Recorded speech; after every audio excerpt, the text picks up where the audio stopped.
3그리고 4주의 일진사주 명리학 제2120강 시작하겠습니다. 오늘은 양력으로 2024년 8월 26일이고요. 음력으로는 2014년 7월 23일입니다. 오늘 명식은 갑진년 임진월 임술일이 되겠고요. 일진은 임술이 되겠습니다.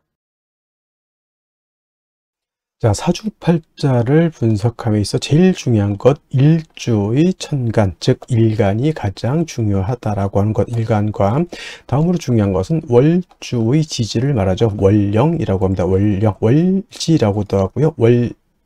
원이라고도 이렇게 표현을 하는데, 일간과 월령 가장 중요한 글자가 되겠습니다. 오늘 일간 임이라고 하는 천간이 일간이 되겠습니다. 임이라고 하는 천간 10개의 천간 중에서 9번째 천간이 되겠고요. 임이라고 하는 천간 5행으로 구분하게 되면 수가 됩니다. 임수가 되는 것이죠. 자, 목화 토금수라고 하는 것, 목이라고 하는 것은 나무가 되는 것이고, 그 다음에 화라고 하는 것은 불, 토라고 하는 것은 흙, 금이라고 하는 것은 쇠, 그 다음에 수라고 하는 것은 물이죠.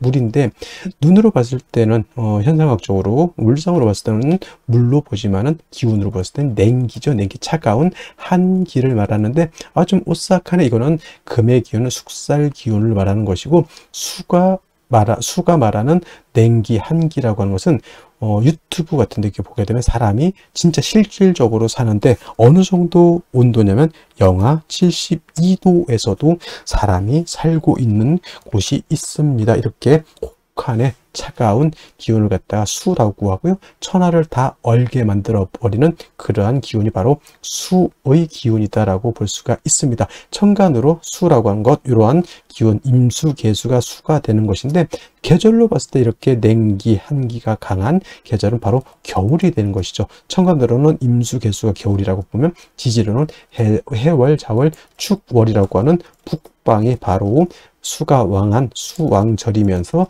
계절로는 겨울이 된다라고 볼 수가 있습니다. 자, 겨울이라고 하는 것, 수가 왕한 계절, 수라고 하는 것은 색깔로 보면 흑색이 되는 것이고요. 그 다음에 주관하는 시는 현무라고 하는 상상 속에 그런 동물이 되는데, 자, 색깔로 봤을 때 목이라고 하는 것은 청색, 화라고 하는 것은 적색, 토라고 하는 것은 노랑색, 황색이라고 하죠. 그 다음에 금은 백색, 수는 예를 들면은 지금 말씀드렸던 흑색인데, 수가 용신이다 그러면 어떻게 돼요? 흑색을 많이 입어라 이렇게 말씀하시는 분들도 있고, 수가 용신일 때는 금이 수를 생기니까 흰색과 검정색을 섞어 입어도 되겠다라는 또 추측도 해볼 수가 있겠죠. 그래서 목화토금수라고 하는 것의 색깔이 5가지 색깔이죠. 청색, 적색, 백색, 흑색, 황색인데, 자, 흰색에다가 검정색 색금은 회색이 될 것이고요. 파랑색에다가 빨간색 더하면 보라색이 될 것이고요. 여러 가지 색의 조합이 나오죠. 그래서 목화토금수의 색은 그냥 단일하게 5가지 색깔이 아니라 서로가 이렇게 섞이게 되면 무한한 색깔을 나타낼 수 있다. 그래서 색의 삼원색, 빛의 삼원색이 있듯이 그 3가지 색깔이 어떻게 조화를 이루느냐에 따라서 모든 색깔을 만들어낼 수 있듯이, 여러분들 목화토금수 색깔 5가지밖에 없네요 이렇게 생각하시면은 조금 시야가 좀 좁으신 거고요. 목화토금수 색깔을 갖다가 여러 가지 다각도로 활용하시는 것도 하나의 방법이다 이렇게 보시면 좋겠습니다. 또 오상이라고 하는 인의 예지신으로 이렇게 봤을 때 목이라고 하는 것은 인자함, 인을 뜻한다라고 그랬고요. 금이라고 하는 것은 의로움, 의를 뜻한다고 했고, 화는 예절, 빛이 있고 밝음이 있을 때 예절이 돋보인다라고 하는 개념으로서 화는 예절, 토라고 하는 것은 절대 움직이지 않고 믿음, 그죠? 항상 그 자리에 그 상태에서 우리를 포옹해주고 우리를 안아줄 것이라고 하는 그런 믿음이 있는 것이 토가 되는 것이고, 수라고 하는 것은 지혜를 뜻하죠. 물이라고 하는 것은 특정한 형태가 없습니다. 동그란 곳에 넣으면 동그래지고, 그 다음에 네모난 틀에 넣으면 네모래지는 것이 수고요. 수라고 하는 것은 항상 위에서 아래로 흐르게 돼 있고, 물론 전기를 위해서 펌프로서 위로 쏘아 올릴 수는 있지만 결국에는 올라가서 무한대로 올라가지 않죠. 어느 순간 올라가게 되면 밑으로 떨어진다라고 하는 것. 그래서 수라고 하는 것은 순리를 따른다라고 하는 개념으로도 우리가 이해할 수가 있고, 물이라고 하는 것은 밑으로 흐를 때 막아버리면 영원히 막히는 것이 아니라 어느 정도 되게 되면, 물이라고 하는 것은 좌회해서 갈 수도 있고 우회해서 갈 수도 있고 막아놓은 것을 넘어서 갈 수도 있다라고 하는 것. 그래서 목화토금수 중에서 가장 큰 힘을 가지고 있는 것은 아마도 물이 아닐까. 물의 힘이라고 하는 것은 엄청납니다. 큰 건물을 갖다가 뒤틀게 만들 수도 있는 것이고, 그 다음에 물난리, 댐이 한번 폭파돼서 물난리가 나면 진짜 남어날 거 없이 다 그렇게 휩쓸고 내려갈 수도 있고, 그 다음에 금광석을 자를 때, 금광석이라고 하는 것이 굉장히 단단하잖아요. 금광석. 이거를 자르는 것이 바로 물로 자른다라고 하는 거. 물 가지고 쇠도 자를 수가 있겠고요. 못 자르는 것이 없다 이렇게 합니다. 그래서 물을 고압으로 틀게 되면은 엄청난 파괴력을 가지고 있는 것이 수라고 하는 것. 그래서 수라고 하는 것이 되게 물르고 그냥 뭐 강도가 없을 것 같지만, 물이라고 하는 것은 그만큼 강한 힘을 가지고 있다. 그래서 임수일간들이 왕할 때는 대체적으로 사람이 잔잔해 보인다 하더라도 속에는 엄청난 힘과 파워를 가지고 있는 것이 또 수일간, 특히나 임수일간이 왕할 때는 그러한 특성을 가지고 있다라고 하는 것을 꼭 명심해 두시기 바랍니다. 또 이 수라고 하는 오행을 다시 두 가지로 구분해 볼 수가 있겠죠. 음과 양으로 구분해 볼 수가 있는데, 자, 음과 양으로 구분할 때 음양이라고 하는 것은 서로 대조되고 상대되는 것이지만은 누차에 걸쳐 강조하지만, 음은 양이 없으면 존재할 수 없는 것이고요. 양은 또 음이 없으면 존재할 수 없습니다. 음이 여자라고 봤을 때 양은 남자죠. 여자는 남자 없이 존립할 수가 없겠고, 남자 역시 음이 없으면 존립할 수가 없습니다. 착함이 있어야 악함이 있는 것이고요. 악함이 있어야 선함이 돋보이는 것이다. 밤이 있어야 낮이 있는 것이고, 낮이 있어야 밤이 있는 것이다. 이렇게 생각하시면 되겠죠. 그래서 수라고 하는 것은 양수가 있고 음수가 있는데, 오늘 공부하게 되는 임수는 양수가 되는 것이고, 내일 공부하게 되는 음수인 어떤 수가 있습니까? 개수가 있죠. 개수는 같은 수라 하더라도 음의 기운을 가지고 있는 수가 되겠습니다. 그래서 같은 오행 수라 하더라도 개수는 음의 기운, 그 다음에 양수는 임수는 양의 기운을 가지고 있는데, 양수는 우리가 물상의 비유를 하게 되면 대해수라고 해서 바다라든가 강호수 같은 것에 우리가 비유를 많이 하죠. 물 중에서 가장 큰 물이 어떤 거예요? 바다죠. 그 다음에 강 또는 뭐 호수 같은 거. 호수, 외국에 있는 호수 중에는 우리나라 한반도 정도의 크기가 되는 호수도 있다고 합니다. 거의 뭐 수평선을 볼 수 있는 호수죠. 그런 경우 우리는 뭐 백운호수 뭐 이런 호수인데 돌 던지면 건너갈 것 같은 정도, 뭐 그 정도는 솔직히 우리 그 비유를 하자면 그 정도는 호수라기보다는 개수에 가깝죠. 개수. 임수라고 하는 개념, 그렇게 방대하고 큰 개념의 물이다라고 봤을 때, 음수인 개수는 작은 물입니다. 우로수라고 하죠.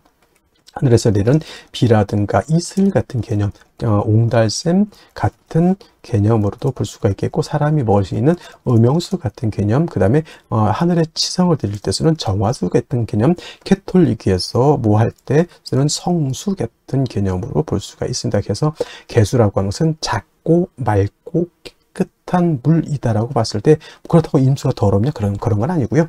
임수는 개수에 비해서 방대하고 큰 물이다라고 이렇게 봤을 때, 임수는 큰 물이기 때문에 그냥 잔잔했을 때는 상관이 없겠지만, 신왕하게 되면, 임수가 왕해지게 되면 어떤 성질? 충분지성이라고 해서 임수는 큰 물이 요동을 치게 되면 물이 범람할 우려가 있게 됩니다. 바다로 치면 쓰나미가 일거나 큰 해일이 일어서 엄청난 피해를 일으키는 것 같고, 강호수 같은 경우에는 물이 많아지게 되면 뚝을 무너뜨리고 범람하죠. 주변에 있는 뭐 밭이라든가 집이라든가 축사라든가 완전 쑥대의 밭을 만들어 버립니다. 그래서 임수라고 하는 것이 왕할 때는 이 충분한 성질, 물이 범람하고자 하는 이러한 성질을 갖다가 쓰나미, 해일이 일어나는 이러한 엄청난 힘을 갖다가 조절시켜주는, 적절히 억제시켜주는 것이 필요하겠죠. 이것이 바로 뭐다? 무토라고 하는 것이 있어서 임수를 갖다가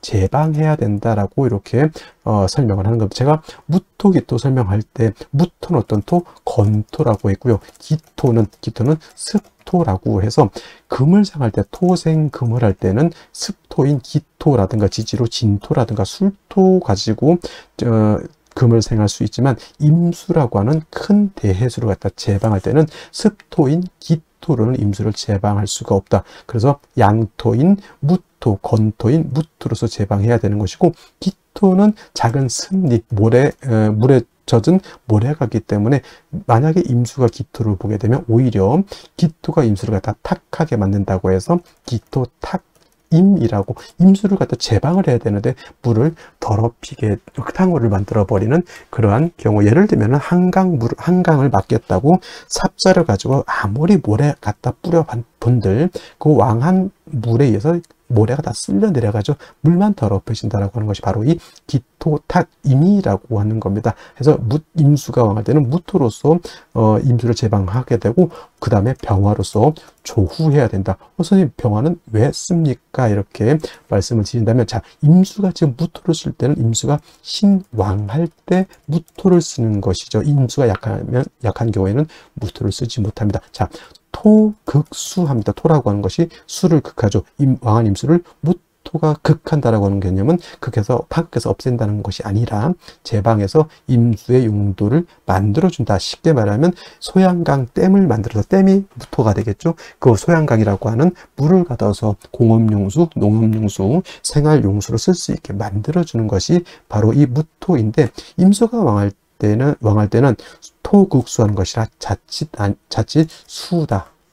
물이 많으면 토가 붕괴되는 그러한 현상이 나타날 수 있기 때문에 임수가 왕할 때 무토를 쓸 때는 반드시 병화로서 무토를 갖다가 화생토해하면서 화생토해서 토를 도와줘야 되는 필요성이 있겠고요. 또 한 가지 뭐다? 수는 뭐라고 했습니까? 물이지만 기운으로 봤을 때는 냉기, 한기라고 이렇게 말씀을 드렸죠. 물이 많아질수록, 임수가 왕해지면 왕해질수록 물이 많아지는 것도 해당이 되겠지만, 기온이 영하 10도, 영하 20도, 더 왕해지면 영하 40도, 영하 50도까지 크게 떨어지면 물도 얼고 나무도 얼고 토도 얼고 다 결빙되게 됩니다. 얼면 용도가 없습니다. 그래서 무토로서 왕한 임수를 이렇게 제방할 때는 병화라고 하는 것으로서 토도 도와줘야 되지만, 물이 왕해서 냉기가 심해지면 안 되니까 차가운 그런 기운을 갖다가 따뜻하게 조후해주는 용도로서 무토 병화를 같이 써야 된다라고 하는 것이 핵심 포인트가 되겠고요. 반대로 임수라고 하는 것이 아무리 대수라 하더라도 항상 왕할 수는 없죠. 임수 일간이 예를 들어서 4월, 5월, 미월, 진술, 축월 같은 때 태어나거나 인월, 묘월 같은 때 이렇게 태어나게 되면 써드릴까요? 4, 5월, 그 다음에 진술, 축, 묘월은 토가 왕한 계절이니 진술, 축, 미월 같은 경우, 그 다음에 인월은 모광절, 묘월도 모광절, 인묘월 같은 데 태어났을 때는 임술간이 신약이 되죠. 신약이 되죠. 이런 경우 자칫 무토를 쓰게 되면 극설교집이 되거나 해서 임수가 진짜 그때는 파극을 당해서 임수를 못 쓰게 되는 그러한 현상이 나타나기 때문에, 이러한 경우에는 무토를 쓰는 것이 아니라 인성인 금으로서 금생수 해 주어서 임수의 근원, 수원을 마련해 주는 것이 필요하겠다. 그래서 임수는 왕하면 무토병을 쓰고, 임수가 일간이 약하면 금을 쓴다 정도 이렇게 기억해 두시고, 나머지 글자들은 그때 필요에 의해서 쓸 수도 있고 안 쓸 수도 있지만은, 임수는 왕하면 무토병, 약하면 금, 인성, 경우에 따라서는 경금을 쓰는 경우도 있고, 경우에 따라서는 신금을 쓰는 경우도 있겠다. 그건 뭐에 따라서 달라진다? 월령, 월지에 따라서 차이가 있을 수 있다. 이렇게 기억해 두시면 되겠습니다. 자, 다음으로 임수일간이 태어난 월령에 대해서 알아보도록 하겠습니다. 월령 또는 월지 또는 월원이라고도 이렇게 표현하고요. 위치는 월주의 지지를 말합니다. 월령, 월지, 월월은 계절의 개념을 가지고 있다. 계절은 춘하추동의 개념을 말하는 것이고요. 이 계절 춘하추동 안에는 매우 중요한 왕세와 한열의 개념을 가지고 있다. 왕세라고 하는 것은 어느 오행이 왕하냐 약하냐를 놓고 보는 것이고, 한열이라고 하는 것은 한난조습이라고 해서 이 사주가 뜨거우냐 차가우냐 건조하냐 습하냐를 놓고 보는 것인데, 이 왕세라고 하는 것과 한열이라고 하는 것은 반드시 중화를 이루어야지 이 사주는 좋은 사주. 예를 들면은 여러분들이 어느 나라를 가서, 우리나라 대한민국 같은 경우는 특히나 이제 가을이라든가 이렇게 봄 같은 경우에는 되게 따뜻하고 좋습니다. 여름엔 좀 더워서 문제고 겨울에는 좀 춥죠. 근데 어느 나라로 가면 기본적인 1년 내내 평균 온도가 18도에서 18도 정도에서 한 25도 꾸준히 이 정도 되는 나라가 있습니다. 때 이게 뭐예요? 한열이라고 하는 것이 어느 정도 중화를 이루었기 때문에 사람이 살기 좋은 최적의 온도 이렇게 말하는 것입니다. 그리고 왕세라고 하는 것은 목화토금수가 서로 견제와 균형을 잘 이루고 있으면 그야말로 지상낙원이 된다 이렇게 보는 것이죠. 중화라고 하는 것, 왕세와 한열이 중화를 이룬다라고 하는 것이 바로 이러한 개념이다라고 볼 수가 있는 것이다. 이러한 것을 알 수 있는 왕세와 한열의 알아볼 수 있는 가늠자 같은 역할을 하는 것이 바로 이 원령이기 때문에 그만큼 중요하다라고 볼 수가 있겠고, 지금은 이제 신월이 되겠습니다. 이제 신월, 미월에서 이렇게 신월로 넘어올 때 중요한 것은 무엇보다 입추가 되어야지만 월이 미월에서 신월로 바뀌고, 미월은 여름이죠. 여름에서 초가을인 가을로 이렇게 전환이 되는 것이다. 그 다음에 입추가 되면서 신유, 월이라고 하는 가을로 완벽하게 이제 바뀌게 된다라고 하는 것. 가을은 어떤 계절? 금이 왕한 계절이다. 인묘진월은 목이 왕한 계절, 사오미월은 화가 왕한 계절, 그 다음에 해자축월은 수가 왕한 계절, 신유술월은 금이 왕한 계절. 그래서 숙살지기가 왕성한 그런 계절이고, 금이 왕할 때 우리가 흔히 뭐라고 합니까? 그렇죠. 결실을 맺는다, 뭐 이런 개념으로서 또 이제 설명을 하게 되는데, 물론 이제 금이 있을 때는 모든 만물이 이제 겨울을 대비하기 위해서 모든 만물이 이제 봄, 여름 때 펼쳐놨던 그런 기운들을 안으로 거두어들이는 결실의 계절로 이렇게 보는 것도 맞습니다. 일단 그 다음에 신월이라고 하는 것은 금이 왕의 계절이라고 말씀드렸는데, 지금 신월이라고 하는 계절은 어떤 계절? 금이 임관지인 계절이고요. 다음 달 6월은 금의 제왕지가 되는 것이니 1년 12달 중에서 신월과 6월이 가장 금이 왕한 시절이다. 자, 금이 왕하다라고 하는 것은 목이니까 목은 약해질 것이고요. 금생수 하니까 금이 왕한 계절에 수가 있다라고 하면 수는 더불어 같이 왕해질 것이고, 그 다음에 토, 생, 금 하겠지만은 금이 왕해지게 되면 토의 입장에서는 나의 기운을 금이 뺏어가는 것이기 때문에 토도 세력은 약해진다. 그래서 신유월은 금수가 같이 세력을 얻는 것이다. 그래서 신월 같은 경우는 금은 임간지가 되지만 수라고 하는 것은 신월이보다 이때가 장생처가 돼서 수도 세력을 얻겠다라고 보는데, 오늘 일간 임수일간이죠. 임수일간이 이렇게 신월에 태어나게 되면, 자, 금생수 원령에 있는 금이 나를 생해주게 되니 임수일간이 왕할까요? 약할까요? 이거 원령을 택해서 신앙 사주가 된다라고 보는 겁니다. 그래서 임수일간 아까 말씀드렸죠. 일간이 임수가 왕해지게 되면 물이 범람하는 충분지성을 드러내기 때문에 반드시 뭐다?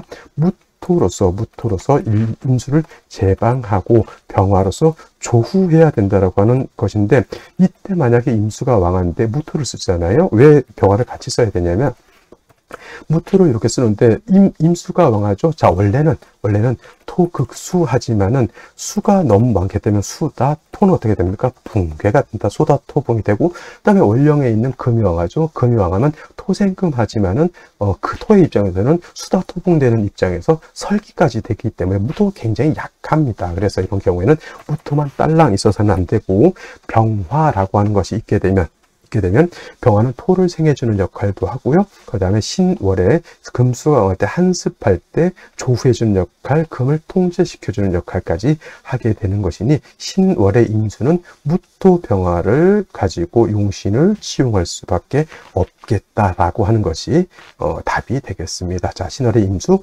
무토 병화를 아울러 쓴다. 정리해 두시면 되겠습니다. 자, 다시 오늘의 명식을 살펴보도록 하겠습니다. 자, 일간은 임수일간이 되겠고, 임수일간이 태어난 원령, 신월이 되겠습니다. 일간의 특성과 원령의 특성은 사주를 볼 때 가장 중요한 두 축이다라고 말씀을 드렸고요. 세 번째로 사주를 볼 때 중요한 것, 격국과 용신이라고 하는 개념이 있습니다. 격국과 용신이라고 하는데, 격국이라고 하는 것은 사주의 짜임을 말하는 겁니다. 사주 8글자가 그냥 막 아무렇게나 있는 것이 아니라 나름대로 틀을 구성하고 있어서 그 틀 속에서 견제와 균형, 생극제와 형충, 회합을 하고 있는데, 그 틀을 보는 것이고, 그 다음에 용신이라고 하는 것은 그 사주 내에서 이 사주를 중화시킬 수 있는 가장 핵심적인 요소를 용신이라고 합니다. 그래서 사주가 격국과 용신이 명확하다, 우리가 봐도 격국이 명확하고 용신도 명확하다 그러면 그 사주는 좋은 사주가 되는 것이고, 만약 사주를 봤는데 격국이라고 하는 것도 이건지 저건지 좀 헷갈리고, 용신이라고 하는 것도 이게 용신인지 저것이 용신인지 약간 흐리멍텅하다라고 하면은 그 사주가 흐리멍텅한 사주라고 되는 거예요. 그래서 격국과 용신이라고 하는 것은 명확하게 이렇게 구분 지을 수 있는 것이 좋은 것이다. 격국과 용신이 명확한 것이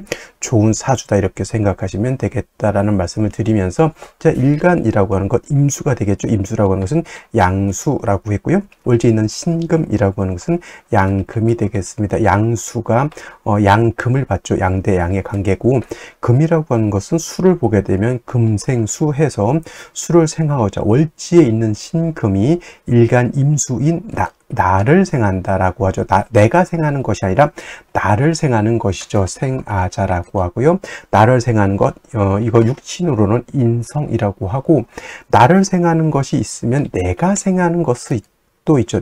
이거는 생아자가 아니라 아생자라고 하고요. 아생자는 식상이라고 합니다. 내가 생하는 것이니 식상은 나의 자식 같은 개념이고요. 그 다음에 나를 생하는 것은 나의 어머니 같은 그런 개념입니다. 그래서 특히나 여자 같은 경우에는 식상을 자식으로 보기도 하고, 특히 남녀 불문하고 인성은 나를 낳아준 어머니와 같다. 물론 생모 또는 정모도 있을 수 있겠고, 나를 몸으로 이렇게 육체적으로 낳아준 것이 아니고 마음으로 낳아서 이제 키우신 분들도 있죠. 그런 이제 계모라든가 서모라든가 양모라든가 이렇게 표현하게 되죠. 그래서 인성이라고 하는 것을 두 가지로 구분했을 때 정인과 편인으로 이렇게 구분해 볼 수 있는데, 정인은 그야말로 나를 낳아준 생모 같은 개념이고요. 편인은 마음으로 나와서 나를 키워주는 계모라든가 서모라든가 이런 분들이 있죠. 이런 것이 바로 편인이라고 합니다. 그래서 육신을 배울 때 정인은 나를 낳아준 정모와 같으니, 생모와 같으니 좋은 것, 편인은 그거죠. 뺑덕 엄마 같은 그런 나쁜 것, 이렇게 그렇게 이제 구분 지어서 보기도 하는데, 중요한 것은 일단 정인이 됐던 편인이 됐던 나를 생해주는 이치는 같다, 이렇게 생각하시고요. 일간의 특성에 따라서 정인을 좀 좋아하는 일간이 있고, 또는 편인을 좋아하는 일간이 있다. 정인을 좋아하는 것, 대표적으로 정화일간 같은 경우에는 정인인 간목을 좋아하고, 을목 같은 경우에는 편인인 개수를 좋아한다라고 해서, 제가 정화일간 할 때는 간목, 을목 할 때는 임수보다는 개수를 더 좋아한다, 이렇게 제가 설명을 드렸습니다. 신금 같은 경우에도 정인인 무토보다는 기토로서 생조해 주는 것이 보다 좋다라고도 말씀드리죠. 이거는 어디까지나 정인이 좋고 편인이 나쁘다 이런 개념보다는 일간의 특성상 정인을 좋아하는 일간이 있고 편인을 더 좋아하는 일간이 있다, 이렇게 생각하시면 되겠습니다. 자, 정인이라고 하는 것은 일간과 인성과의 관계가 양대 음의 관계 또는 음대 양의 관계가 성립이 되면 정인이라고 하고요. 또 편인이라고 하는 것은 오늘처럼 일간과 인성과의 관계가 양대 양의 관계가 이렇게 성립이 되거나, 또는 음대 음의 관계가 성립이 되면, 예를 들면 이제 개수가 이제 유월에 태어나게 되면 음대 음이죠. 이런 거는 편인이 된다라고 보셔서, 신월에 이렇게 임수가 태어나게 되면 편인 격이 된다. 근데 신월은 금왕주죠. 금이 임관지가 돼서 금이 굉장히 왕하고요. 그 다음에 수도 신월에 이르게 되면 얘가 장생처가 되죠. 그래서 금수가 모두 왕하다라고 해서 모왕자상하다, 이렇을 표현해요. 그리고 신월은 금왕절이죠. 계절로는 가을이고, 금수가 왕해지게 되면 한기가 발생하기 때문에 사주가 한습해진다라고 하는 것도 염두에 두시고, 또 한 가지 신월 같은 경우는 이제 임수가 장생이고 왕금의 생조를 받으면서 일간 자체가 월령에 통근했기 때문에 임수가 왕하다 그랬죠. 신왕사주가 되고, 임수는 왕하게 되면 어떤 성질? 충분하는 성질을 가지고 있다. 물이 범람하려고 하는 그런 성질을 가지고 있죠. 그래서 무토로서 제방을 하고, 그 다음에 무토로서, 임수가 왕해서 무토로서 제방을 한다라고 하는 뜻은, 이거는 수가 왕하고 대체적으로 토가 약한 경우가 많죠. 그래서 잘못하면 토가 수를 극하는 것이 아니라 수화토붕이 돼서 오히려 토가 무너질 수 있습니다. 그래서 임수가 왕할 때 무토를 쓸 때는 병화를 대동해서 같이 쓴다. 병화로서 무토를 도와줘야 되고, 그 다음에 그 수가 많아진다라고 하는 뜻은 또 단순하게 그냥 간단하게 보더라도 수라고 하는 것은 차가운 기죠. 한기가 발생하기 때문에 무토로서 임수를 제방할 때는 무토도 도와줘야 되지만 발생한 한기를 갖다가 따뜻하게 조후할 필요도 있기 때문에 병화를 대동해서 쓴다, 이렇게 보는 겁니다. 그래서 신월의 임수는 무토 병화를 아울러서 쓰는 것이 기본적인 용신취용법이다, 이렇게 보시면 되겠고요. 월간의 임수 이렇게 투출되어 있습니다. 이게 신중에 있는 임수가 투출되어 있기 때문에 이걸 비경격이다. 아니요, 이거는 그냥 임수 투출돼서 비경격이라기보다는 그냥 편인격의 금수왕약 일간 임수가 왕해졌다, 이렇게 보시면 되겠고요. 그 다음에 이제 연지 같은 경우 진토를 봤습니다. 제가 임수 같은 경우 왕하게 되면 토로서 제방을 해야 된다라고 하는데, 이 진토는 어떤 토입니까? 건토예요, 습토예요. 물기를 먹고 있는 습토가 바로 진토. 그 다음에 지지로 습기를 가지고 있는 것은 축토, 습토가 되죠. 그래서 토 가지고 진중에 있는 무토 가지고 왕한 임수를 갖다가 제방하는 것은 조금 힘이 부족하다, 이렇게 보는 것이고, 오히려 이제 일지에 있는 술토는 건토가 되죠. 그래서 천간에 투출한 무토는 아니라 하더라도 지지에 있는 술토 하나만 가져도 이 정도의 수는 제방이 가능하다, 이렇게 볼 수가 있는 겁니다. 근데 이렇게만 봤을 때 뭐가 없어? 화가 없기 때문에 토로서 수로 제방을 하지만은 한기를 갖다가 따뜻하게 조후하는 것은 지금 부족하다. 어떤 분들이 토로서 조후한다라는 사람들이 있는데 그거는 잘못 알고 계신 겁니다. 토는 조후하는 개념이 없습니다. 조후를 하는 것은 뭐가 하는 거예요? 수화로서 조후를 하는 거예요. 사주가 추우면 화로서 따뜻하게 해주는 거고, 사주가 더우면, 뜨거우면 수로서 시원하게 조후하는 것이 토로서 조후한다라고 하는 개념은 있다, 없다? 없다. 물론 이제 술중 정화가 있기 때문에 술중 정화를 써서 뭐 조후한다라고는 보지만은, 술중에 있는 정화는 거의 무시해도 그냥 과언이 아니다. 근데 예를 들어서 원국에 술토가 있는데 대운이라든가 세운에서 뭐 5화 정도가 왔다면 5술 합이 될 때, 이때는 술 중에 있는 정화가 이제 세력을 얻어서 그때는 조후하는 힘이 좀 커진다, 이렇게 볼 수 있지만, 그냥 단순하게 술 중에 있는 정화만 가지고 조후한다, 공력이 매우 떨어진다, 이렇게 보시면 되겠습니다. 그래서 이제 이렇게 3주까지만 놓고 봤을 때 화가 없는 것이 좀 단점이 되겠고요. 연간에 이렇게 간목이 있는 뜻은 수의 기운을 간목이 설해서 화를 분다라고 하면은 목생화에서 화를 만들 수 있는 그러한 장치, 그러한 능력은 가지고 있다, 이렇게 보시면 되겠습니다. 3주까지의 구성이 이렇게 되어 있는 것이고, 일간도 왕하고 토도 얻었고요. 뭐 나름대로 간목도 하나 가지고 있다라고 하는 것으로 봐서는 3주까지만 놓고 봤을 때는 괜찮아 보이지만 역시나 화가 부족한 것이 단점 아닌 또 단점으로 볼 수가 있겠습니다. 자, 그러면 생시, 어떤 생시를 얻는 것이 좋을지 생시를 보면서 설명드리도록 하겠습니다.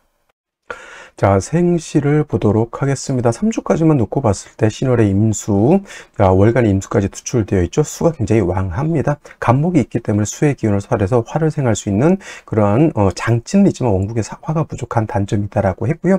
수가 왕할 때 술토는 수를 제방할 수 있는 힘이 있지만, 같은 토라 하더라도 습토인 진토를 가지고는 수를 왕한 임수를 제방할 힘은 떨어진다, 이렇게 볼 수. 오히려 지지에서 자수가 오게 되면 신자진 수국을 형성하기 때문에 오히려 진토는 사수동료가 될 수 있고, 수를 제방할 때 이렇게 술토라든가 천간에 무토 같은 이런 건토라야지만 수를 제방할 수 있다, 이렇게 생각해 두시면 좋겠습니다. 자, 제일 먼저 경자시 살펴보게 되면, 자, 신월에 이렇게 자수 있습니다. 이거로 자진 해서 이걸 이제 신자진 수국이 형성됐다, 이렇게 보시는 분들도 있는데, 이거 신자진 사이에 이렇게 술토가 끼어 있으면은, 자, 물이 여기에 있고요, 물이 이렇게 있는데 두 개가 합쳐져야지만 신자진 수국이 되는데, 중간에 토가 이렇게 끼어 있으면 물이 합쳐지지가 않겠죠. 그래서 이거는 신자진 수국이 되지 않습니다만은, 그래도 임수가 신월의 진토까지 있고요. 그 다음에 자수를 얻었기 때문에 이거 임수가 굉장히 왕한 겁니다. 그리고 요게 신주에 있는 본기 경금이 투출돼서 또 수를 생하기 때문에 이거는 금수가 굉장히 왕하죠. 화가 좀 부족한 단점이 있겠고요.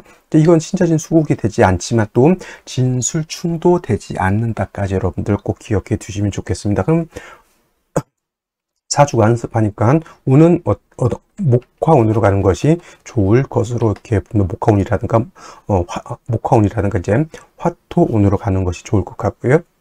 자, 다음으로 신해시 같은 경우도 경자시와 마찬가지로 물론 양인은 아니라 하더라도 녹을 얻었습니다. 신월에 임수가 왕한데 다시 녹을 얻었고, 뭐 신중에 있는 경금은 아니라 하더라도 신의 뿌리를 둔 신금이 투출돼서 임수를 주기 때문에 경자시와 마찬가지로 신해시도 뭐다? 수가 굉장히 왕하다. 목화운으로 가서 또는 화토운으로 가서 조후하고 토를 갖다가 좀 보강해 줄 필요가 있겠다라는 생각이 들고요. 신축시는 축토 있다 하더라도 큰 의미가 없습니다. 그냥 차라리 신축시 이렇게 될 바에는 토만 많지, 솔직히 신축시가 되면 토만 많지 술토 외에 축토나 진도는 큰 의미가 없거든요. 그래서 신축시 같은 경우에는 그냥 뭐 있어도 의미가 없는 그런 생시이기 때문에 선택할 필요가 없다 이렇게 생각이 되고요. 이렇게 이민시가 되면 천간에 임수 3개 있죠. 신월에 진토까지 있는 상태에서 임수 3개면 이것도 수가 굉장히 왕한 상태고,